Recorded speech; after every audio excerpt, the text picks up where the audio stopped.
આખરે અફવાઓ પર આવ્યો અંત। પુષ્પા 2ની નવી રિલીઝ ડેટ આવી બહાર। હવે ફેન્સની આતુરતાનો અંત આવ્યો છે। પુષ્પા 2ની નવી ડેટ આવી ગઈ છે। અગાઉ 15મી ઓગસ્ટે થવાની હતી રિલીઝ। હવે ફિલ્મની ટીમ અને તેના એક્ટર દ્વારા તેમના સોશિયલ મીડિયા અકાઉન્ટ પર એક પોસ્ટર સાથે નવી તારીખ જાહેર કરવામાં આવી છે।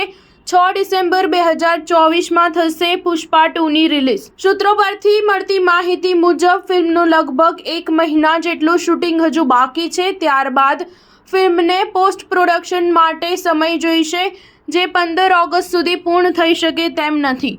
તેથી મેકર્સે ફિલ્મની રિલીઝને પોસ્ટપોન રાખ્યું। પહેલા ન્યૂઝ ગલિયારોમાં ચર્ચા હતી કે મેકર્સ ક્રિસમસમાં રિલીઝ કરવાનું વિચારી રહ્યા છે, પરંતુ તેમણે 25 ડિસેમ્બરની જગ્યાએ 6 ડિસેમ્બર જાહેર કરી। જાણવામાં આવી રહ્યું છે કે આમિર ખાનની આગામી ફિલ્મ સિતારે ઝમીન પર 25 ડિસેમ્બરે આવી શકે તેમ છે।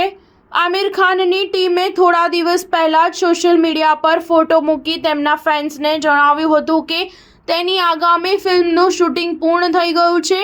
તેથી આમિર ખાનનું મૂવી પણ ડિસેમ્બરમાં આવી શકે છે। તેથી પુષ્પાના મેકર્સે આમિર ખાન સાથે થતો ક્લેશ અટકાવવા માટે ફિલ્મને ક્રિસમસની જગ્યાએ 6 ડિસેમ્બરે રિલીઝ કરવાની વિચારી। આ સાથે જ જેવી પુષ્પા 2 પોસ્ટપોન થતાં જ ઘણી બધી ફિલ્મોએ 15 ઓગસ્ટની તારીખ તેમની ફિલ્મ માટે લઈ લીધી, જેમાં શ્રદ્ધા કપૂરની સ્ત્રી 2, અક્ષય કુમારની ખેલ ખેલ મેં, સાઉથની pan India film iSmart Shankar 2નો સમાવેશ થાય છે। જોકે પુષ્પા 2 ઓગસ્ટમાં રિલીઝ થઈ હોત તો તેને સારો એવો ફાયદો થાત, કારણ કે 15 ઓગસ્ટની સાથે એક લાંબો વીકેન્ડ પણ આવે છે। ફિલ્મનો પહેલો ભાગ 17 ડિસેમ્બર 2021માં આવ્યો હતો। ત્યારથી જ 2 વર્ષથી પણ વધારે સમયથી ફિલ્મના ફેન્સ બીજા ભાગની આતુરતાથી રાહ જોઈ રહ્યા છે। હવે આવામાં જોવાનું એ છે કે પુષ્પા 2ને તેના પહેલા ભાગ જેટલો ફાયદો મળે છે કે તેનાથી વધારે કમાણી કરશે। સ્ટાર ન્યૂઝ 7 હંમેશા સચ્ચાઈની સાથે।